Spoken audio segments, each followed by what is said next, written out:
Good evening on a Friday evening where people don't want to talk about this or listen to this. Often, I hope my subscribers have their head about them rather than their tail about them. Got some plants, as you can see right here. And these little plants that I've shown in my videos, if you watch my gardening videos, are growing. And I wanted to make a little bit of a story about these plants. You know, as I sometimes will relate gardening and, you know, farming, that kind of thing, to Christianity, just a little bit every once in a while. Not really very frequently. But our nation, our world, has, of course, and we must recognize this, gone insane, completely babbling, talk to yourself, insane. Certifiably wrap them up in a straitjacket, absolutely and completely insane. And if you don't know that, you're possibly watching TV or sitting in front of a video game for hours or something ridiculous of that sort.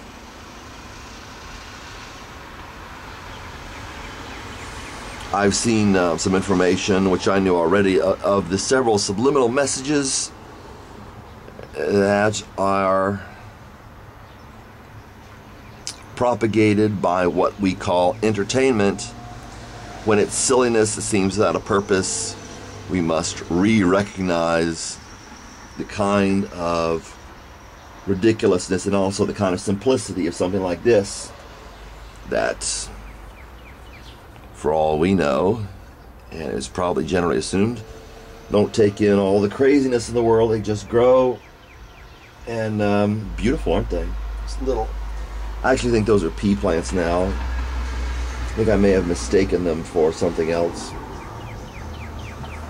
The world, you know, is, you know, the United States and the world is bouncing off the walls, bouncing off rubber walls, insane. This is rather simple. Especially on Fridays, people act like they don't know what to do with themselves, so other people tell them they should get drunk and throw up on some girl, that this is acceptable or reasonable behavior, part by what you want to do, the will, and part by the fact that, well, you know, there's no sensibility in the world but to have fun. Eat, drink, for tomorrow we die. We are experiencing insanity, and not to say that you don't want to be someone out into the world and see maybe a movie or something, but, you know, just be ready to recognize, brace in your seats, because it may not feel like a roller coaster ride, especially if it's not a horror flick, but it is a roller coaster ride of insanity. So it's always nice to maybe catch a movie every once in a while. At least that's where I stand now, but not very often. I don't watch very many movies. I don't watch TV for the most part. I don't turn it on here. We are bonkers insane, and people know it, that the TV is also known as the idiot box. But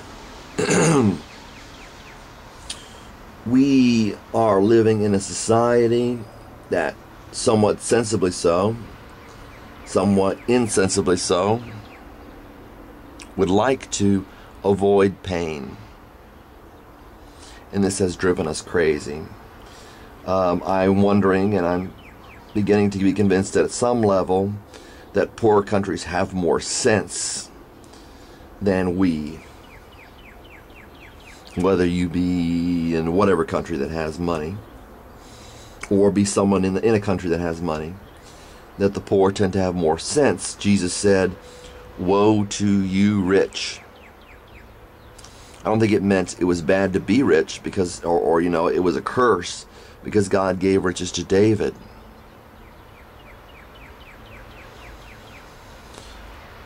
But when Jesus was teaching, the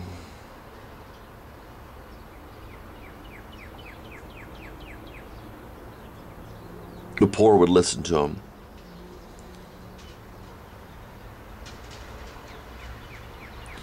The people would come to Jesus. They wouldn't have the answers. And they'd say, do something for us, perform some trick. As Herod said, basically, we want to see him do some trick. You know, entertain us. And that's, once again, the society we're living in. Entertain us.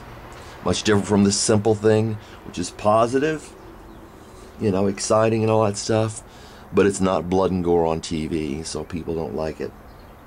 And some people do, but they still will watch the blood and gore on TV, read newspapers that are made of hype, watch news programs, whether you're consider yourself, you know, more leaning towards Republican or Democrat. You can see the insanity of Keith Olbermann on, what network is he on? On,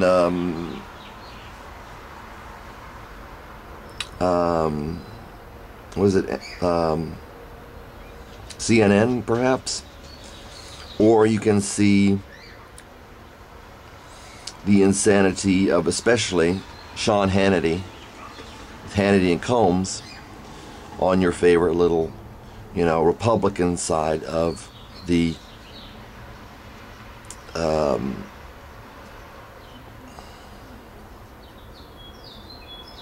spectrum. You know, they're not just selling a product on the commercials. Simplicity is good, and it's good to live suffering. Jesus was known as the suffering servant in certain Christian circles, and he indeed was a servant, and he indeed was suffering at some point. Even the Pharisees, who had their power and position in certain ways in which Jesus did not, were amazed at Jesus' maturity. They envied his maturity. They wanted to be mature like him.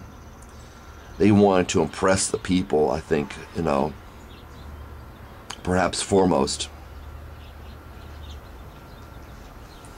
And they didn't want to really do anything but eat caviar and shrimp or whatever. They wanted to fit within what society liked. They wanted to be liked. Jesus wasn't always liked, even by, you know, the general populace. Wasn't always liked. And so you can see we got a little rain here. And he was suffering. Jesus would say things like, unless a man give up everything he has, he cannot be my disciple. He would say things like, woe to you rich, for you have already received your reward.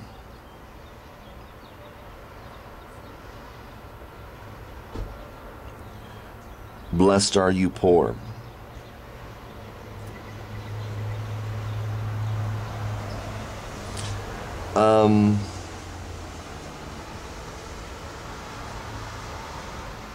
So we see this aversion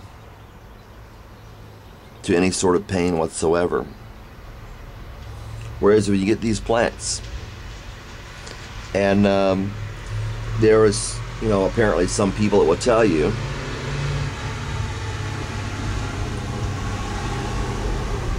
that it is a fact, I heard it before from a gardener, that when these things grow up and if they're eaten by insects, which my arugula was terribly eaten by insects, they will put that in their genetic code in the seeds that they produce, which, you know, seems to be go beyond natural selection. So I don't know if it's actually scientifically correct. But they'll put out seeds, I suppose, unlike us. Perhaps. I know I've no human biological parallel, which will produce plants which will fend off against what afflicted its parentage.